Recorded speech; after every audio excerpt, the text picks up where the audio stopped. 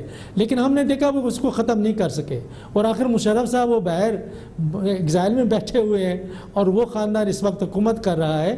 تو یہ تمام چیزیں سامنے ہیں, اور میں سمجھتا ہوں کہ اس سے مریم نواز صاحب کو اگر وہ ان کی لیڈر منتخب ہو جاتی ہیں اور آئندہ انتخابات یہ سیاسی جماعت جیتتی ہے تو ان کے لیے حکومت کو چلانا, حکومت کو سمجھنا کوئی مشکل کام نہیں ہوگا. بہت بہت شکریہ, بہت شکریہ جناب پروفیسر ڈاکٹر رسول بخش رئیس.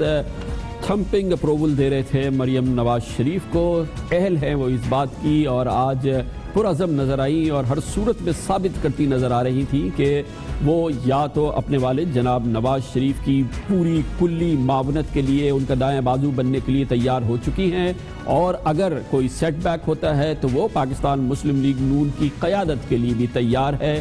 آئندہ انتخابات کے لیے ٹھوس سیاسی حقیقت بن کے ابھری ہیں مریم نواز شریف. اس کی بات کرتے ہیں, اس کو آگے بڑھاتے ہیں, خاص طور پہ وہ گفتگو جو آج کل بہت زیادہ ہو رہی ہے اس حکومت کے کلیدی لوگ, چاہے وزیر اعظم ہو چاہے مریم نواز شریف, کے ہمارے خلاف جو سازش ہو رہی ہے ہمیں اس کی پوری آگاہی ہے. اس حوالے سے کچھ اسپیسیفکس باتیں بھی سامنے آ رہی ہیں. اس کی بات کرتے ہیں چھوٹے سے وقفے کے بعد. Welcome back. وقفے سے قبل ہم نے تفصیل سے بات کی کہ محترمہ مریم نواز شریف پاکستان کی ایک مضبوط سیاسی حقیقت بن کے ابھری ہیں. اپنا بھرپور اور انتہائی فعال سیاسی کیریئر شروع کرنے کے لیے محترمہ مریم نواز شریف اور ان کے والد نے اس وقت کا انتخاب کیا ہے جب ان کی پارٹی پاکستان مسلم لیگ نون, ان کی حکومت یعنی کہ موجودہ حکومت اور ان کا خاندان سخت ترین چیلنج کا سامنا کر رہا ہے.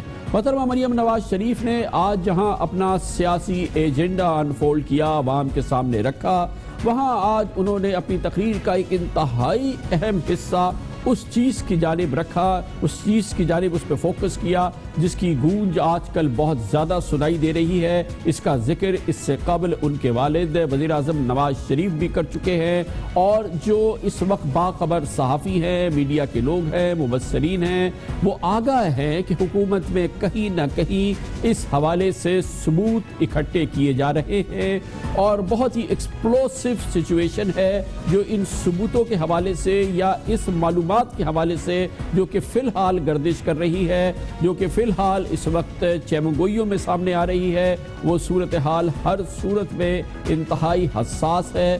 دیکھنا یہ ہے کہ کیا واقعی وہ عوام کے سامنے لائی جائے گی یا نہیں لائی جائے گی، لیکن یہ بات یقینی ہے کہ اس سلسلے میں باقاعدہ ثبوت اکٹھے کیے جا رہے ہیں، باقاعدہ کام ہو رہا ہے، اور یہ بہت سرعت سے کام ہو رہا ہے اور بہت ہی مربوط انداز سے کام کیا جا رہا ہے۔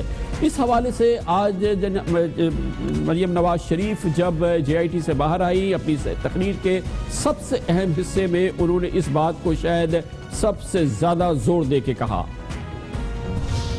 اس دن سے خوف کھاؤ جب نواز شریف اپنی کہانی عوام کے پاس لے کے جائے گا، اس کو اس نہج پہ مت لے کر جاؤ کہ جو راز اس کے سینے میں دفن ہے، جو سازشیں اس کے خلاف ہو رہی ہیں، وہ عوام کو یہ بتانے پہ مجبور ہو جائے۔ اور سازشیں بھی نواز شریف کے خلاف اس لیے ہوتی ہیں کہ سازش کرنے والوں کو یہ پتہ ہے کہ وہ محب وطن انسان ہے، وہ سازش جھیل جائے گا، وہ برداشت کر جائے گا، مگر وہ وطن کی خاطر زبان نہیں کھولے گا، وہ وطن کی خاطر چپ سادھ کے رہے گا۔ آج بھی پاکستان مسلم لیگ نون اور حکومت کے انتہائی باخبر حلقے اس بات کا دعویٰ کرتے ہیں کہ یہ محض سیاسی سازش والی گفتگو نہیں ہے، یہ اس سازش کی بات نہیں ہے جو سیاستدانوں کی گفتگو میں عام طور پہ، میڈیا کے لوگوں کی گفتگو میں عام طور پہ نظر آتی ہے۔ اس کے بہت ہی واضح خد و خال ہیں جو کہ اس وقت حکومتی لوگوں کے پاس ہیں، اور اس حوالے سے وہ کہتے ہیں کہ اسے کسی صورت میں بھی ایک روایتی سازش کی بات نہیں کی جائے، اور وہ زور دے کے کہتے ہیں کہ اس سلسلے میں اس بات پر ضرور فوکس کرنا چاہیے جب جناب وزیر اعظم نواز شریف خود جے آئی ٹی سے باہر آئے تھے اور اسی بات کی گونج جو کہ آج سنائی دی، اس کی انہوں نے بھرپور انداز میں اس کی آگاہی قوم کے ساتھ شیئر کی تھی۔ یہ ملک سازشوں اور تماشوں کی بہت بھاری قیمت ادا کر چکا ہے۔ عوام کے فیصلوں کو روند کر مخصوص ایجنڈے چلانے والی فیکٹریاں اگر بند نہ ہوئیں تو آئین اور جمہوریت ہی نہیں، ملک کی سلامتی بھی خدا نخواستہ خطرے میں پڑ جائے گی۔ میں واضح کر دوں کہ اب ہم تاریخ کا پہیہ پیچھے کی طرف نہیں موڑنے دیں گے۔ وہ زمانے گئے جب سب کچھ پردوں کے پیچھے چھپا رہتا تھا۔ اب کٹ پتلیوں کے کھیل نہیں کھیلے جا سکتے۔ کٹ پتلیوں کا کھیل، پردوں کے پیچھے کی سازش، اور اس میں بھی اسپیسیفکس کی بات ہے جو کہ سامنے آ رہی ہے۔ وزیر اعظم سے منسلک لوگ، دوسرے ساتھی کہتے ہیں کہ اس میں بہت زیادہ امپورٹنٹ ڈیٹیلز ہیں جو کہ اویلیبل ہیں، اور یہ بات بہت اہم ہے، اس کو دیکھنا ضروری ہے کہ یہی بات وزیر اعظم نے کہی، یہی بات آج ان کی صاحبزادی نے کی، یہی بات ان کے دوسرے صاحبزادے بھی کر رہے ہیں۔ یہاں پہ کوئی اس قسم کا جو نا معاملہ آپ کے سامنے لایا جائے کہ زبردستی کھینچتان کے عوام کے مینڈیٹ کی توہین کی جائے، تو اس چیز کی اجازت نہ دی جائے اور نہ دی جائے گی۔ اور ایک بات میں یہ ضرور کہوں گا یہاں پہ کہ یہ پہلے طیارہ سازش کیس کی صورت میں ہو چکا ہے، ہمارے اپنے ساتھ ہو چکا ہے، پرانا طریقہ واردات ہے، سلطانی گواہ کھینچتان کے جو ہے نا کسی کو کسی کا بے نامی دار یا زیر کفالت بنا دینا، جو کہ عمران خان صاحب نے پتہ نہیں کس کے کہنے پہ کوشش کی ہے۔ آپ نے اگر کوئی خلاف آئین کام کیا، خلاف قانون کام کیا، تو یہ آپ نہ سمجھیے کہ آپ اسے بچ کے نکل جائیں گے۔ مسئلہ صرف ایک ہے، وہ ہے نواز شریف کا، اس کے بچوں کا مسئلہ نہیں ہے۔ اس کے بچوں کو یوز کیا جا رہا ہے پریشر ڈالنے کے لیے نواز شریف کے اوپر کہ تمہارے بیٹوں کو، تمہاری بیٹی کو، تمہارے رشتہ داروں کو بلائیں گے، پاکستان کی ترقی کو رکوائیں گے۔ تم پاکستان کو نواز شریف لے کے آگے جانا چاہ رہے ہو، ہم تمہیں روکیں گے، دھرنے کریں گے، ہم کورٹ کیسز کریں گے، شہروں کو بلاک کریں گے، اسلام آباد کو بلاک کریں گے، ہم ترقی نہیں کرنے دیں گے۔ سارا مسئلہ یہ ہے۔ سازش کی گفتگو صرف شریف خاندان نہیں کر رہا، وزیر اعظم جناب نواز شریف نہیں کر رہے، ان کی صاحبزادی، ان کے صاحبزادے نہیں کر رہے، اور اس حوالے سے بہت ہی اسپیسیفک انداز میں وہ بات نہیں کر رہے، صرف اکیلے نہیں کر رہے، بلکہ ان کی پوری جماعت اب یہ بات زیادہ زور سے کرنے لگی ہے، اور اس میں ایک ہی دھاگا ہے جو پرو رہا ہے اس پورے سازش کے کیس کو، جو وزیر اعظم جناب نواز شریف سے ان کی پارٹی کے اہم ترین لیڈر اس وقت عوام کے سامنے رکھ رہے ہیں۔